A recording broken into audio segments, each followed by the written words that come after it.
A very pleasant good morning, dear students. Greetings of the day. Welcome back to my channel, English Mentor. Today, we are going to analyze the editorial of 26 July. So let us start this editorial in detail. The title of this editorial is Money Changer. देखो money हो गया आपका पैसा, changer किसी चीज को change करना, or need for an official digital currency. देखिए आज का जो एडिटोरियल है ये एक फाइनेंशियल एडिटोरियल है जिसके अंदर हम कुछ फाइनेंशियल जो चीजें हैं उनके बारे में स्टडी करने वाले हैं। तो फिलहाल जैसे कि हम सभी जानते हैं क्रिप्टो करेंसी जो कि एक वर्ल्ड वाइड एक डिजिटल करेंसी है, इसका बोलबाला है। तो इसी बात को देखते हुए इंडिया ने, आरबीआई ने क्या सोचा है, आरबीआई ने अपना एक डिजिटल करेंसी जो कि एक ऑफिशियल डिजिटल करेंसी होगी उसके बारे में विचार किया है कि इंडिया अपना क्रिप्टो करेंसी की बजाय एक डिजिटल करेंसी निकालने की बात सोच रही है। आरबीआई ने ऐसा सोचा है। तो इसी बात को इस एडिटोरियल में हम स्टडी करने वाले हैं। So what exactly RBI is planning, RBI क्या प्लान कर रही है। तो आरबीआई अपना एक डिजिटल करेंसी को प्लान कर रही है कि वो क्रिप्टो करेंसी की बजाय आरबीआई का अपना खुद का एक ऑफिशियल आधिकारिक डिजिटल करेंसी होना चाहिए। तो let us start this editorial. India needs to, India को जरूरत है टू मूव फॉरवर्ड, आगे बढ़ने की जरूरत है। ऑन इंट्रोड्यूसिंग, क्या करना होगा, इंट्रोड्यूस करना पड़ेगा इंडिया को एन ऑफिशियल डिजिटल करेंसी। मतलब आज अगर बात देखें कि ये जो पूरा का पूरा जो ग्लोबल है बहुत ज्यादा एडवांस्ड हो गया है और ज्यादातर जितनी भी ट्रांजेक्शन्स होती हैं वो ट्रांजेक्शन्स आपकी ऑनलाइन होती है। और क्रिप्टो करेंसी की अगर बात की जाए तो एक किसी पर्टिकुलर कंट्री की करेंसी ना होकर वो वर्ल्ड वाइड करेंसी बन गई है। तो इसी चीज को ध्यान में रखते हुए इंडिया ने फिलहाल अपनी जो एक डिजिटल करेंसी है उसको लॉन्च करने की बात कही है। सो देखते हैं कि वो जो डिजिटल करेंसी है, इंडिया की जो डिजिटल करेंसी है वो कब तक लॉन्च होगी। तो इंडिया को एक कदम आगे बढ़ाना चाहिए और जो ऑफिशियल ये डिजिटल करेंसी है इसको इंट्रोड्यूस करना चाहिए। इन कॉन्ट्रास्ट, कॉन्ट्रास्ट का मतलब इसके विरोध में, विरोधाभास टू इंडियाज कॉन्टिन्यूड मतलब लगातार। एमिग्विटी, एमिग्विटी का मतलब था वेग्यूनेस, अस्पष्टता, अनक्लियरनेस। ओवर द लीगैलिटी, लीगैलिटी का मतलब वैधानिकता ऑफ क्रिप्टो करेंसीज। देखिए इंडिया का जो रुख है इंडिया का जो रुख है क्रिप्टो करेंसी को लेकर वो अभी भी कैसा बना हुआ है, एमिग्विटी। इंडिया का जो रुख है किसको लेकर, क्रिप्टो करेंसी को लेकर, क्रिप्टो करेंसी की वैधानिकता को लेकर वो अभी भी क्या है, एमिग्विटी है, अनक्लियर है। यानी इंडिया का रुख क्रिप्टो करेंसी की वैधानिकता को लेकर अभी भी क्या है, वो अनक्लियर है, अस्पष्ट है। इट्स स्टांस, इंडिया के स्टांस की बात की जाए, इंडिया का जो रुख है, स्टांस का मतलब रुख हो गया। ऑन इंट्रोड्यूसिंग, किसी चीज को लॉन्च करना, an official digital currency has been reassuringly का मीनिंग हो गया in a reassure manner। Reassuring manner मतलब किसी चीज को निश्चित करना, किसी चीज को बिल्कुल फिक्स करना। Clear and consistent over time, consistent का मतलब परमानेंट या लगातार बने रहना। यहां पर बताने की कोशिश क्या की गई है कि इंडिया का जो रुख है क्रिप्टो करेंसी को लेकर वो तो क्या है, वैग्यू है, बहुत ज्यादा अनक्लियर है। लेकिन इंडिया हमेशा से अपना एक डिजिटल जो करेंसी है उसको लॉन्च करना चाहता है और उसके लिए इंडिया का जो रुख है वो क्लियर है, साफ साफ दिखाई पड़ता है एंड कंसिस्टेंट है, लगातार बना हुआ है। इट मींस कि इंडिया क्रिप्टो करेंसी की बजाय अपना खुद का एक डिजिटल करेंसी को लॉन्च करना चाहता है। एंड 4 years आफ्टर, 4 सालों के बाद, after an inter ministerial committee, यानी जो कमेटी थी जिसके अंदर बहुत सारे मिनिस्टर्स बैठकर उन्होंने क्या किया था, एक डिस्कशन किया था और उस कमेटी ने क्या किया था, रिकमेंड किया था। रिकमेंड का मतलब हो गया किसी चीज को एडवाइस करना, सलाह देना, that India launch fiat money. Fiat money कौन सा होता है, देखें फिएट मनी होता है अ गवर्नमेंट इश्यूड करेंसी, एक ऐसी करेंसी जो कि गवर्नमेंट ने इशू किया हो इन डिजिटल फॉर्म। तो ये जो कमेटी ने क्या किया था, कमेटी ने इस बात को रिकमेंड किया था कि क्या करना चाहिए कि गवर्नमेंट को अपना एक डिजिटल करेंसी को लॉन्च करना चाहिए, उसको इशू करना चाहिए।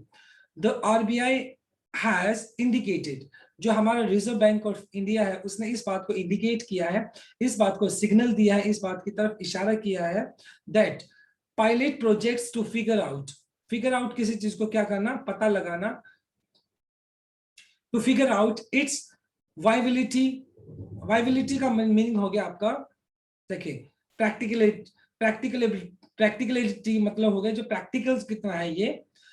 पायलट प्रोजेक्ट्स का मतलब होता है serving as a tentative model to future experiment और डेवलपमेंट। देखिए इसका जो मतलब पायलट जो प्रोजेक्ट होता है, किसी भी जब आप किसी भी पर्टिकुलर प्रोजेक्ट को स्टार्ट करना चाहते हैं तो एक्सपेरिमेंटल तौर पे जो प्रोजेक्ट तैयार किया जाता है उसको पायलट प्रोजेक्ट बोल सकते हैं।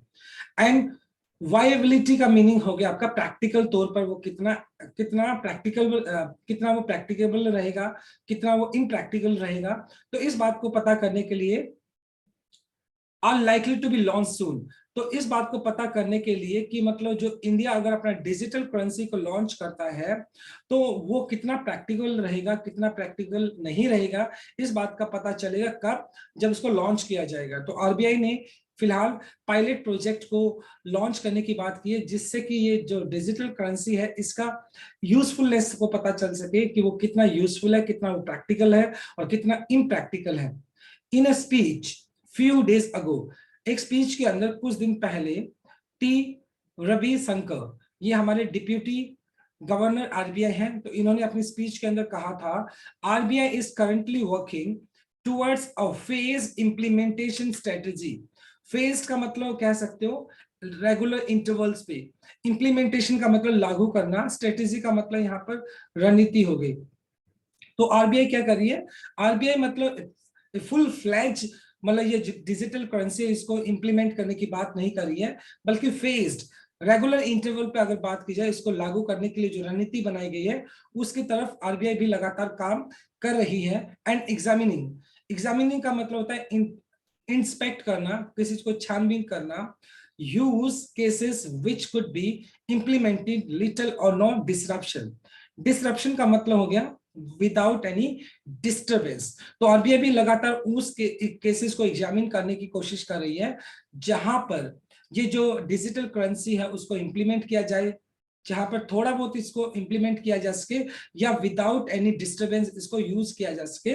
तो फिलहाल डिजिटल करेंसी की यूजफुलनेस को जानने के लिए आरबीआई ने भी क्या किया, आरबीआई भी फिलहाल एक पायलट प्रोजेक्ट स्टार्ट करने की कोशिश कर रही है, जिससे कि जो डिजिटल करेंसी है उसकी यूजफुलनेस का हमें पता चल सके कि कितना वो प्रैक्टिकल रहेगा, कितना इनप्रैक्टिकल रहेगा। जब इन चीजों को यूज किया जाएगा तभी इस चीज का पता लग सकता है। तो आरबीआई का इस तरीके से एक स्टेप आगे आना और डिजिटल करेंसी को लेकर अपना मूव, अपना जो एक स्टांस रुख है उसको दिखाना कहीं ना कहीं एक वेलकम स्टेप है। सो बिकॉज आने वाला टाइम बिल्कुल डिजिटलाइज हो जाएगा, सो डेफिनेटली ये एक बहुत अच्छा कदम है। So we will discuss the next slide. Before we move to the next slide, let us discuss the grammar concept. देखिए नीड्स टू, देखो जब आप नीड को as a modal verb use करते हैं तो वो अपने साथ टू लेकर नहीं चलता, लेकिन जब नीड को आप as a main verb use करते हैं तो वो अपने साथ टू लेकर चलता है। तो यहाँ पे नीड को हमने as a main verb use किया है तो इसलिए हमने नीड्स यूज किया, राइट, क्योंकि इंडिया आपका सिंगुलर है। तो नीड्स हो गया, उसके बाद to plus V verb move, to move हो गया आपका इनफिनिटिव केस। ऑन आपका प्रेपोजिशन हो गया, प्रेपोजिशन के बाद आप हमेशा ही जीरंड यूज करते हैं, V1 प्लस आईएनजी आपका यहाँ पर जीरंड हो गया। कॉन्टिन्यूड, देखो एम्बिग्युइटी आपका नाउन हो गया तो कॉन्टिन्यूड आपका V3 हो गया, जो कि पास्ट पार्टिसिपल एडजेक्टिव था यूज किया गया है। रिकमेंडेड आपका V2 हो गया जो कि पास्ट इंडेफिनाइट हो गया। इंडिकेटेड हैज प्लस V3 जो कि आपका has plus V3 present perfect हो गया। To be launch, to be आपका इंफिनिटिव केस हो गया, उसके बाद पैसिव स्ट्रक्चर यूज कर लिया आपने 2 plus V1। And could be implemented, ये भी आपका पैसिव स्ट्रक्चर होगा, कुड आपका एक मॉडल वर्ब हो गया, उसके बाद बी प्लस थर्ड फॉर्म आपने यूज कर ली जो कि आपका क्या है, एक पैसिव स्ट्रक्चर हो गया, right. Now let us move on to our second slide. The clarity is welcome, ये जो स्पष्टता है इसका स्वागत किया जाना चाहिए, वेलकम। गिवन का मतलब कंसीडर करना, दैट द मच अवेटेड, एक लंबे टाइम से वेट किया जा रहा था क्रिप्टो करेंसी, जो क्रिप्टो करेंसी है, and regulation of official digital currency bill 2021, तो इंडिया के अंदर ये जो बिल था डिजिटल करेंसी को लेकर 2021, ये एक लंबे टाइम से इसका वेट किया जा रहा था, is yet to be introduce, लेकिन इस बिल को अभी भी इंट्रोड्यूस किया जाना बाकी है। इन रिसेंट ईयर, पिछले कुछ सालों की अगर बात की जाए, द सिग्निफिकेंट, बहुत ही इंपॉर्टेंट, सिग्निफिकेंट का मतलब इंपॉर्टेंट राइज, राइज का मतलब बढ़ना, और private crypto currencies such as bitcoin and ether, ये जो ना ये बिटकॉइंस के टाइप है, अलग अलग तरह की करेंसी है जो क्रिप्टो करेंसी के अंदर आती है, ईथर हो गया एंड बिटकॉइंस, इनका पिछले कुछ सालों के अंदर प्राइवेट, मतलब इनका जो सिग्निफिकेंट राइज है, यानी इनका ग्लोबल मार्केट के अंदर इनका बहुत ज्यादा यूज हो रहा है। स्पूक्ड, स्पूक्ड का मतलब होता है स्केयर, डरा देना। सेंट्रल बैंक्स, मतलब इसके क्रिप्टो करेंसी के यूज ने जो सेंट्रल बैंक है यानी आरबीआई है, इसको क्या कर दिया, पूरा का पूरा हिला के रख दिया, डरा कर रख दिया थ्रू आउट द वर्ल्ड, पूरी की पूरी दुनिया के अंदर। ये जो बिटकॉइंस है, ईथर है, जो कि क्रिप्टो करेंसीज है, ग्लोबल मार्केट के अंदर इसका बहुत ज्यादा यूज हो रहा है, बहुत ज्यादा इसको यूज किया जा रहा है and push the case for official digital currency. और इस वजह से आरबीआई को इस बात को सोचना पड़ा and pushed the case for official digital currency. और इस तरीके से ये जो क्रिप्टो करेंसी है, इसका ग्लोबल मार्केट के अंदर बहुत ज्यादा यूज हो रहा है। इसी बात को देखते हुए कहीं ना कहीं आरबीआई को भी इस बात पर सोचना पड़ा कि उसको अपना ऑफिशियल डिजिटल करेंसी को लॉन्च करना होगा। मिस्टर रविशंकर, जो कि हमारे डिप्यूटी गवर्नर हैं आरबीआई के, रविशंकर हिमसेल्फ साइटेड, उन्होंने इस बात का हवाला दिया, साइटेड का मतलब था असर्टेड करना, किसी बात का हवाला देना, दैट 2021 यानी 2021 की अगर बात की जाए, बीआईएस सर्वे, बीआईएस सर्वे क्या है देखो, the bank for international statements, the bank for international statement survey हुआ था, और सेंट्रल बैंक से सभी की उनकी बात की जाए, विच फाउंड, जिसके अंदर पाया गया 86% were actively researching the potential for such currencies.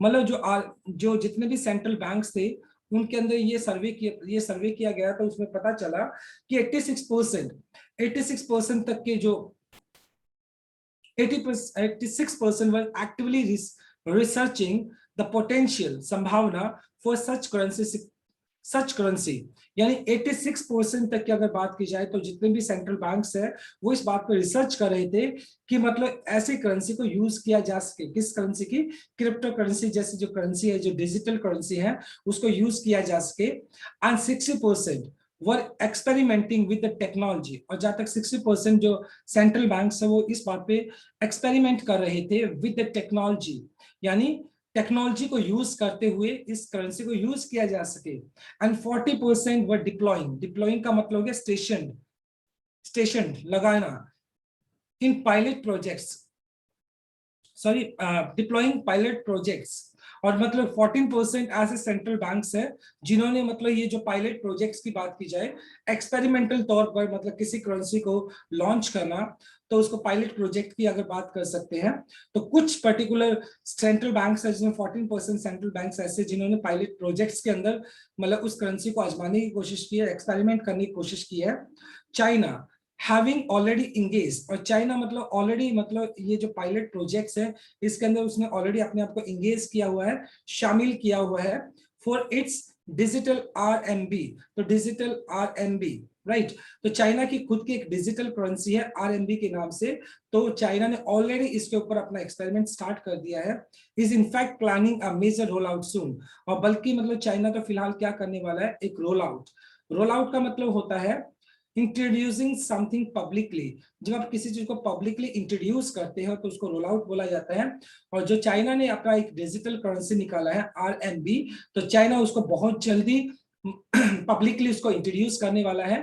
तो चाइना मतलब ऑलरेडी इन चीजों में बहुत ज्यादा एडवांस्ड है। अब आरबीआई है जो हमारा रिजर्व बैंक ऑफ इंडिया है, क्रिप्टो करेंसी की जो डिमांड है ग्लोबल मार्केट के अंदर, उसको देखते हुए आरबीआई ने भी अभी सोचा है, उसको समझने की कोशिश की है कि उसको भी क्या करना चाहिए, अपना एक डिजिटल करेंसी को लॉन्च करना चाहिए। तो आज का जो आर्टिकल है वो फाइनेंशियल आर्टिकल है, राइट। आई होप आपको सेकंड स्लाइड समझ में आया होगा। Now let us discuss the grammar concept. देखिए, गिवन जो है इसका मतलब था कंसीडर कर रहा है, टू बी इंट्रोड्यूस, 2+V1 आपका इंफिनिटिव केस हो गया, उसके बाद बी प्लस थर्ड फॉर्म आपने यूज कर लिया, पैसिव स्ट्रक्चर हो गया।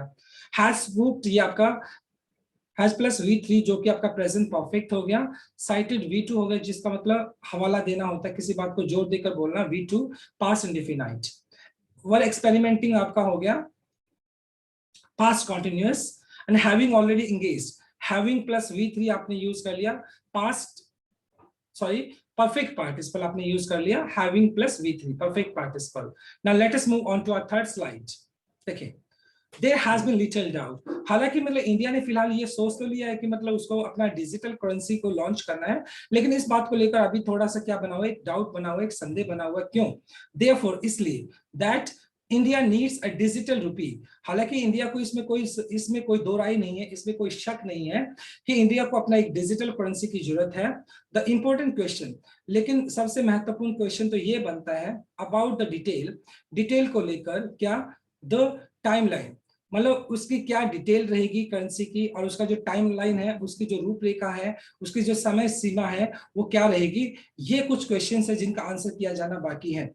There are question decisions, question का मतलब बहुत महत्वपूर्ण, एंड डिसीजंस का मतलब यहाँ पर हो गया निर्णय। तो बहुत सारे ऐसे महत्वपूर्ण डिसीजंस है टू बी मेड जो लेने बाकी हैं about the design of the currency, currency का डिजाइन क्या होगा, with regard to, in respect to how it will be issued, और किस तरीके से इसको इश्यू किया जाएगा, and the degree of anonymity. Anonymity का मतलब होता है किसी चीज का, the state of being anonymous, मतलब हो गया मतलब एक गुमनाम जिसको आप बोलते हैं, गुमनामी, मतलब क्योंकि ये जो डिजिटल करेंसी है उसका कोई एक सॉलिड एक फॉर्म तो नहीं होगा, तो किस हद तक मतलब ये गुमनामी होगी, किस हद तक इसका मतलब, क्योंकि ये हिडन करेंसी होती है एक तरह से, इट विल हैव, तो इसका इम्पैक्ट क्या रहेगा, किस हद तक इसका प्रभाव रहेगा, and the kind of technology that is to be used, और किस तरह की टेक्नोलॉजी का यूज किया जाएगा इस डिजिटल करेंसी के लिए, एंड सो ऑन। तो बहुत सारे ऐसे क्वेश्चन हैं जिसके ऊपर विचार किया जाना बाकी है। हालांकि आरबीआई ने अभी फिलहाल सोचा है कि वो अपनी डिजिटल करेंसी को लॉन्च करेगा, लेकिन उससे पहले बहुत सारे ऐसे सवाल है जिसका जवाब देना बाकी है। इट इज पॉसिबल, ये संभव है, it is possible that the question of the degree of anonymity especially will be a quite challenging one, क्योंकि देखो करेंसी है वो क्या है, ये जो डिजिटल करेंसी है ये काफी गुमनाम है, गुमनाम इन द सेंस इसका कोई सॉलिड फॉर्म नहीं है, और इस क्वेश्चन का आंसर करना एक बहुत ही बड़ा चैलेंज रहेगा। क्योंकि ये देखो अभी फिलहाल जो हमारे पास जो करेंसी है वो सॉलिड करेंसी है, उसका अपना एक रूप है, आपके पास वो एक सॉलिड फॉर्म में होता है, लेकिन जो डिजिटल करेंसी होता है वो सॉलिड फॉर्म में नहीं होता है। तो ये एक सबसे बड़ा चैलेंज रहेगा कि किस हद तक वो जो डिजिटल करेंसी होगी वो मतलब किस हद तक गुमनामी है, किस हद तक मतलब एक हिडन फॉर्म में होगी। While official digital currency can borrow the underlying technology, हालांकि जो व्हाइल जबकि ऑफिशियल डिजिटल करेंसी है कैन बोरो खरीद सकती है द अंडरलाइन का मतलब हो गया fundamental technology features of private crypto currency. हालांकि जो एक ये जो डिजिटल करेंसी है वो क्या कर सकती है, जो प्राइवेट करेंसी है उसको खरीद सकती है, मतलब जो डिजिटल करेंसी लॉन्च किया जाएगा उससे क्या है, अगर मतलब इन केस दूसरी करेंसी को खरीदना है, क्रिप्टो करेंसी को खरीदना है, तो टेक्नोलॉजी के थ्रू उस करेंसी को खरीदा जा सकता है। And they significantly differ from the later in their philosophy and goals। हालांकि बात की जाए देखो क्रिप्टो करेंसी और जो डिजिटल करेंसी है हालांकि एग्जैक्टली सेम है, लेकिन दोनों में फर्क क्या होता है, देखो जो क्रिप्टो करेंसी है उसको कोई भी पर्टिकुलर बैंक या कोई भी पर्टिकुलर सेंट्रल बैंक उसको रेगुलेट नहीं करता है, ये एक डिजिटल करेंसी हो गई। लेकिन जब हम बात करेंगे डिजिटल करेंसी की तो इसको आरबीआई कंट्रोल करेगा, आरबीआई के मतलब उसके गाइडलाइन के अंडर ही क्या करेगा, आरबीआई के गाइडलाइन के अंदर ही ये जो डिजिटल करेंसी वो काम करेगी।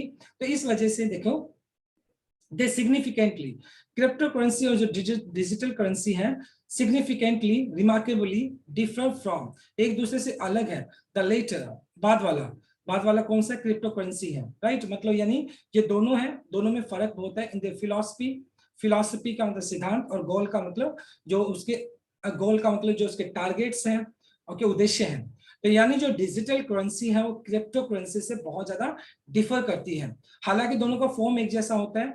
क्रिप्टो करेंसी को कोई भी ग्लोबल बॉडी उसको कंट्रोल नहीं करती है, जबकि अगर बात की जाए डिजिटल करेंसी को तो जो एक सेंट्रल बैंक है यानी हमारा इंडिया का जो सेंट्रल बैंक है आरबीआई वो उसको कंट्रोल करेगा। ऑल्सो टू बी कंसिडर, और इस बात को भी सोचने की जरूरत है, are possible impacts of the introduction of the official digital currency on people. और एट द सेम टाइम इस बात को भी सोचने की जरूरत है कि जो अगर डिजिटल करेंसी को लॉन्च किया जाता है तो उसका लोगों के ऊपर क्या इफेक्ट रहेगा, लोगों के ऊपर उसका क्या प्रभाव रहेगा। तो बहुत सारे ऐसे क्वेश्चंस हैं जिनका जवाब देना बाकी है। द मॉनेटरी पॉलिसी, जो हमारी फाइनेंशियल पॉलिसी है, आर्थिक जो हमारी पॉलिसी है, द बैंकिंग सिस्टम, और पूरा का पूरा बैंकिंग सिस्टम है, उसके ऊपर भी इसका प्रभाव पड़ने वाला है, राइट। तो बहुत सारे ऐसे क्वेश्चंस का भी जवाब देना बाकी है। हालांकि आरबीआई ने इस बात को अभी सोचा है कि वो अपने एक डिजिटल करेंसी को लॉन्च करेगा, लेकिन उससे पहले उसके पास बहुत सारे ऐसे सवाल हैं जिन सवालों का आरबीआई को जवाब देना पड़ेगा, और उसके बाद ही कहीं ना कहीं डिजिटल करेंसी के बारे में जो सोच रहा है आरबीआई, उसको लॉन्च या उसको इंप्लीमेंट किया जा सकेगा, right. So this is our third slide. Now let us discuss the grammar concept. देखें, नीड्स को यहाँ पर as a main verb use किया गया है, तो इसलिए एस आपने यूज कर लिया। टू बी मेड, ये आपका इन्फिनेटिव केस हो गया, 2 + V1, और उसके बाद अपने बी प्लस थर्ड फॉर्म आपने यूज कर लिया, तो ये आपका हो गया passive structure. Will be issued, ये आपका फ्यूचर पैसिव स्ट्रक्चर हो गया। विल के बाद अपने be plus third form use कर लिया। चैलेंजिंग आपका V1 + ing, जो कि प्रेजेंट पार्टिसिपल एडजेक्टिव था, यूज किया जा रहा है। डिफर हमेशा अपने साथ फ्रॉम लेकर चलता है। एंड टू बी कंसीडर, देखो 2 + V1 और उसके बाद बी प्लस थर्ड फॉर्म आपने यूज कर लिया, जो कि पैसिव इंफिनिटिव स्ट्रक्चर हो गया, right. Now let us discuss the last slide. There risk to be consider, मतलब हाँ कुछ चैलेंजेस है, कुछ रिस्क है, कुछ मतलब यहाँ पर रिस्क है टू बी कंसीडर, जिसको कंसीडर करने की जरूरत है एज वेल। क्योंकि देखो जब डिजिटल करेंसी की बात की जाती है तो कुछ तो रिस्क बनता ही है, तो उन रिस्क को भी कंसीडर करने की जरूरत है। Not the list of which will be those emerging from the cyber attacks. और मतलब साइबर जो अटैक्स हैं, जो डिजिटल जो फ्रॉड किए जाते हैं, उनको भी क्या कि इमर्जिंग का मतलब होता है कमिंग आउट। जो डिजिटल मतलब जो फ्रॉड्स किए जाते हैं, साइबर जो अटैक्स होते हैं, उनको भी कहीं ना कहीं कंसीडर करने की जरूरत है, उनको इग्नोर नहीं किया जा सकता है। What is more? Many laws need to be amended to make the digital rupee a reality. और अगर हमें ये जो डिजिटल करेंसी है, इसको हमें एक रियलिटी के अंदर, इसको वास्तविकता के अंदर हमें इसको लाना है, तो बहुत सारे ऐसे कानून है जिसको अमेंड किए जाने की जरूरत है, जिसके अंदर चेंजेस किए जाने की जरूरत है। While India might have done exceedingly well in the digital payment in the recent year, हालांकि अगर बात की जाए, देखो कोरोना की वजह से बहुत सारे लोगों ने अभी फिलहाल डिजिटल पेमेंट ही किया है, तो इंडिया ने फिलहाल के कुछ सालों के अंदर डिजिटल पेमेंट के अंदर बहुत ज्यादा एक्सट्रीमली वेल, बहुत ज्यादा अच्छा इंडिया ने परफॉर्म किया है, क्योंकि कोरोना की वजह से लोगों ने डिजिटल पेमेंट को ज्यादा प्रेफर किया, तो इंडिया ने बहुत अच्छा किया डिजिटल अगर बात की जाए पेमेंट के अंदर। द डिप्यूटी गवर्नर सेड, और जो आरबीआई के जो डिप्यूटी गवर्नर हैं उन्होंने कहा है, they have grown at compound annual growth rate of 55% over the last 5 years। मतलब अगर बात की जाए कंपाउंड का मतलब यहाँ पे चक्रवृद्धि यानी इंटेंसिफाई, बहुत ज्यादा बढ़ना, तो मतलब दे हैव ग्रोन कि उन्होंने इस बात की बढ़ोतरी की है क्या कि एनुअल जो ग्रोथ रेट है उनका 55% ओवर द लास्ट 5 year, यानी पिछले अगर बात की जाए 55% उनका एनुअल ग्रोथ हुआ है। The digital rupee will be something else all together, और अगर डिजिटल करेंसी को लॉन्च किया जाता है तो इसका एक अलग ही एक प्रभाव होगा, ये प्रभाव देखने वाली बात होगी। Now with standing, not with standing का मतलब होता है हालांकि, हालांकि एट ऑल दीज चैलेंजेस, इन सभी चुनौतियों के बाद भी, इट वुड सीम, आरबीआई क्या देखती है, that answer to mister Ravi Shankar speech little कि central bank digital currency is the future of money, कि सेंट्रल जो बैंक ऑफ इंडिया है यानी आरबीआई है, वो इस बात को सोचता है, इस बात को देखता है कि जो डिजिटल करेंसी है, आने वाला जो पैसे का जो रूप होगा, स्वरूप होगा, वो डिजिटल करेंसी का रहने वाला है। तो क्या is the future of money, क्या आने वाला जो पैसे का जो रूप होगा वो डिजिटल करेंसी होगा, तो डेफिनेटली सी बात है इज अ यस। कहीं ना कहीं रविशंकर ने बोला यस कि आने वाला जो फ्यूचर के अंदर जो मनी का रूप होगा वो डिजिटल करेंसी के अंदर होगा। तो इस तरीके से रविशंकर ने इस बात को साफ जाहिर कर दिया है कि आने वाला जो रूप रहेगा मनी का, करेंसी का फॉर्म रहेगा, वो डिजिटल रहने वाला है। तो कहीं ना कहीं आरबीआई इस बात को लेकर बहुत ज्यादा बहुत ज्यादा पॉजिटिव दिखाई देता है कि आने वाले टाइम के अंदर डिजिटल करेंसी को लॉन्च किया जाए, जो कि आरबीआई के अंडर काम करेगी। आरबीआई की टर्म एंड कंडीशंस के हिसाब से इसको लॉन्च किया जाएगा। क्रिप्टो करेंसी से बिल्कुल डिफर होगी, क्रिप्टो करेंसी से बिल्कुल अलग होगी, right. Now let us discuss the grammar concept. देखो, टू बी कंसीडर आपका 2 + v1 हो गया, ये आपका इन्फिनिटिव हो गया। उसके बाद v + third form passive structure आपने यूज कर लिया। यहाँ पे भी आपने पैसिव स्ट्रक्चर यूज कर लिया 2 + v1, यानी ये भी आपका इन्फिनिटिव पैसिव स्ट्रक्चर हो गया। माइट हैव डन, ऐसा किया होगा। मे हैव डन या माइट हैव डन पास्ट के जब अंदर बोलते हो, ऐसा किया होगा, ऐसा हुआ होगा, तो मे हैव + v3 या माइट हैव + v3 आप यूज कर लेते हैं। हैव ग्रोन यहाँ पर आपका प्रेजेंट परफेक्ट हो गया, हैव के बाद आपने थर्ड फॉर्म यूज कर लिया। आंसर हमेशा अपने साथ टू लेकर चलता है preposition को, right? So my dear student, this is all about from this particular article. So it was quite interesting article. Thanks for watching this video. Please do like, share, comment, and subscribe to my channel. So tomorrow I'll continue with another article. Till then, bye bye, take care, and have a nice day.